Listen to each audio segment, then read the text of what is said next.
Hey guys, and welcome back to another YouTube video. In this video we're going through the GWS versus North Melbourne game, in which GWS just through the weight of numbers absolutely smoked North Melbourne. Even though North Melbourne were accurate, 13 goals, 4 for 82, they still ended up 39 point losers because GWS had an extra, 19 shots. So yeah, they just had a weight of numbers there. GWS, if they kicked accurately, that's a 150 or a 160 score.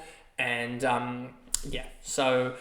GWS just one of the top sides at the moment, and they have a lot of fantasy scorers that are just doing really well. But anyway, before we get into this video, remember to like and subscribe, turn the notification bell on so you know when I upload, and let's get into the video. So as you can see here, Tom Green 145, and this was a absolute shocker by me not to pick him in any format. 30, 49, 29, 37, and he has West Coast next week. Yeah, he looks the part, and this is going to hurt to try and get him in because he could go 120, 125 across the whole year. Just got to hope he has a bad game, as that is probably going to be 30k of cash generation from him up to sort of 1.03 million, and he's going to have like a 70 break even, which is going to be hard to catch. And then you've got Jesse Hogan 121. He's just a key forward dominating a bad key for defender stocks for North. Cornelio 102, he looked the part, pretty much just getting on any chain.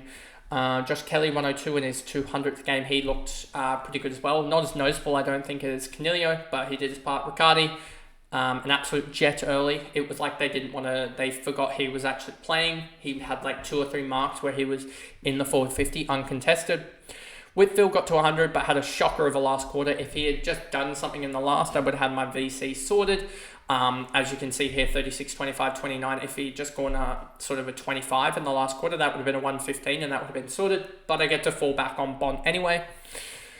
Toby Green, he's going to drop massively in price. I don't think he's a bad option necessarily when we get out of the bye, as I think he's one that can accumulate. He kicked 0 goals 4 here and got an 87. So when we get out of the buys and we start to even up the prices, and he's going to drop to probably in the 700Ks, I don't think he's that bad of an option. But we'll wait and see what he ends up as he still dropped an 87, and at 799K, that's going to drop him. He may drop similar to the likes of Sicily in like 60K. So 730K, have a pretty poor break even, and then drop another little bit. He could be 700k post buy, and that could be almost an upgrade target. Callahan, he looked all right, but not really fancy relevant this year. Brett Daniels an 80, not really fancy relevant. Buckley, Brown, and Ash was the one not to pick, just because it looks like they're going through Whitfield a lot more, and yeah, Whitfield looks back to his best. I mean, he's averaging now 119 through 2 games, and I don't think he'll average 119 through the year, but I could see Whitfield averaging 105.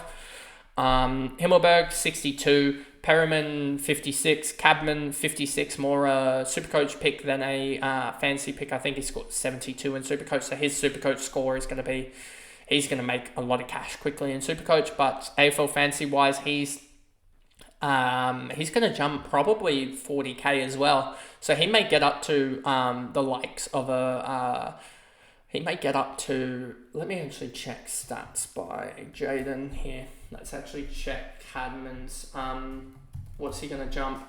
He's going to jump roughly, up to about 275k, which is a pretty good jump for Cadman, but we'll see how he goes in next week against West Coast, because he could be a guy that's going to jump up to sort of 320k for you, trade him out, and then that's simple.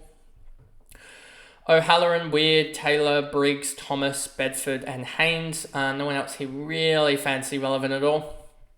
Then we move over to North, and this was a big shocker. Well, in hindsight, it looks like a big shocker, but it took a career best game from Sherry and a career worst game from Grundy for us to basically get their splits wrong. I believe that Grundy is going to go up 30 to 35, 40k, I believe. And Sherry's going to go up roughly around that 40k as well. So there's probably only going to be 5 or 10k more out of cash than out of Sherry. But he dominated, especially second half, with a 72 second half. He was on 49 at halftime, and yeah, that first quarter wasn't the greatest, but after quarter time, he absolutely stormed home. I think it was something like 9 tackles, 5 marks, 20 hit outs. a goal as well as like 15 touches. So yeah, I think he is definitely a pick. 580k, he's going to go up to like 620k. So you're probably going to have, I'm probably going to go Grundy to Sherry just because he's going to have like a 10-15 break even compared to Grundy like a 50 or a 60. And he doesn't have the bye to worry about. So 7 weeks of him also is going to be able to get you up to an English or a Marshall. So yeah, I'm not too worried about that. It does suck that I don't think Grundy's going to be a bad pick.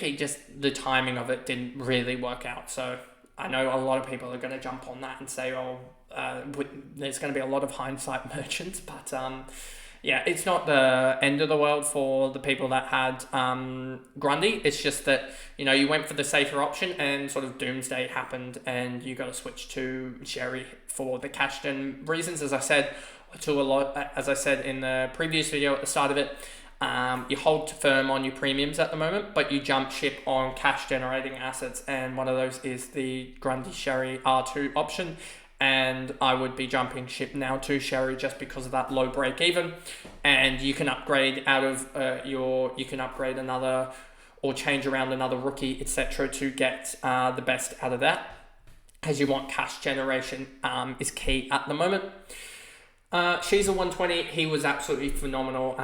Third quarter a little bit low, but yeah, his role is good. Xavier Juniak slowed a little bit, so wasn't as dangerous, but definitely was at one point here. He got up to 50, 80. He was on 81 halfway through the third, and I went, oh no, and then did almost a similar thing where he was on so that would be 102, 99, 97. So he was on 97 halfway through the fourth as well, and I went, oh, he's a 120 as well here. So yeah, he just slowed down a little bit in the third and fourth quarter, which was good, but for non-owners. But yeah, Xavier Juniak seems like a decent option.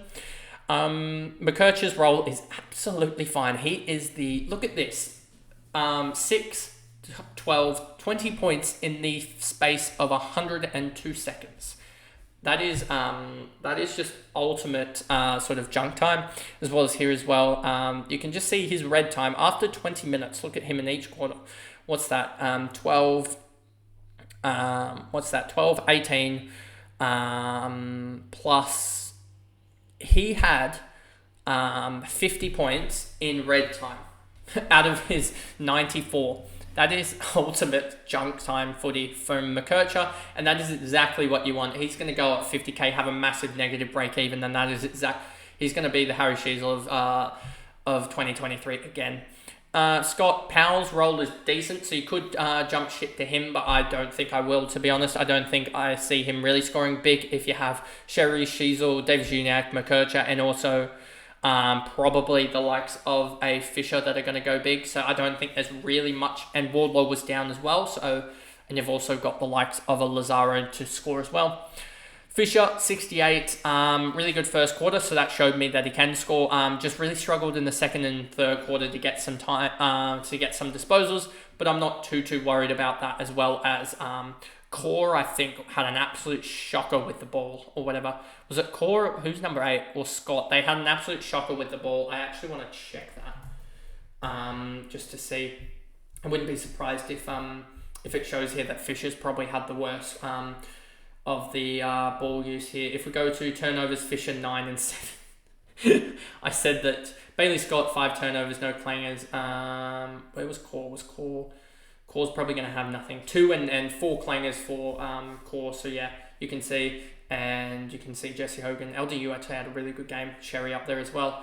But you can see that I don't think it was the end of the world for the likes of a Zach Fisher. I'd be holding firm, and I'd be getting your cash generating assets that are a lot worse off and getting them, because there is no direct player that is really going to do anything for Zach Fisher owners. It's not like a Grundy and Sherry thing that's going to happen. And he is still going to, and his role is still there. So I expect him to pop out an 80 or 90 next week. So I'm not too worried about Fisher. I'm more worried about the Zach Reed potentially being out.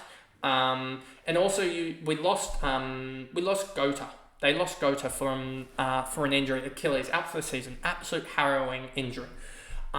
McDonald's probably going to be back, I would suspect. I'm not 100% sure on injuries, but I think Gota is a more distributor than McDonald, who's more of a lockdown. So, and I know McDonald can kick it out, but that probably shifts it slightly more to Fisher. So that's the way I'm looking at it there. And that's why I'm not too worried about Fisher's role. I think it even, and I know this sounds so bad, but I think it gets a little bit better with the Gota injury. And it is slightly better, but obviously that Gota injury was so. I almost feel bad for opponents who they look Gota and Gibcus as well. Both look like good players in their own right. They just both had harrowing injuries, season enders, that is. So yeah, I'm not too worried about Fisher. Wardlaw 66. Seemed like he just didn't really want to play the second half. Zoha 64, he had a really good third. He went into the midfield as well, so that was a weird role. But if he's getting more midfield time, that means Harry Sheezel's probably going to get more back time. And if Harry Sheezel's in the back line, he's going to get junk ball. So yeah, Stevens, as a Swans fan, it's good to see him actually getting some game time. He's not a game breaker, but he's still going to be a solid piece. But yeah, top 5 pick, don't think so. But hopefully improves because he seemed like a good bloke as well. Stevenson, Dawson, Larkey, Ford, Lazaro 52. Cash gen is there, and that's what we're hoping out of him. That's perfect. Some people will probably trade. I don't think you can trade into him, but I think you definitely hold if you have him, as he's going to be a 20. As well as I don't think he's going to get dropped. He looked decent. Could have done a little bit more in the last, but not absolutely damaging. Tucker, Dersma, I wouldn't be jumping onto. Took 2 goals to get to a 50 and has a bigger break even than Lazaro. As well as it took 2 goals. Take those 2 goals out and that's a 40. And he really did nothing after halftime. So I'm not too worried about Dersma. He's going to have 0 goal games. And he's going to have games where he doesn't. He is marking threat as well, which is really good for those people that have him. But I'm not too worried about Dersma's cash gen at all, as I'm pretty much matching it with Lazaro, and I expect Lazaro to outscore him anyway. Curtis, Core, Gota, Pink, Coleman, Jones, and Shield came on as the sub.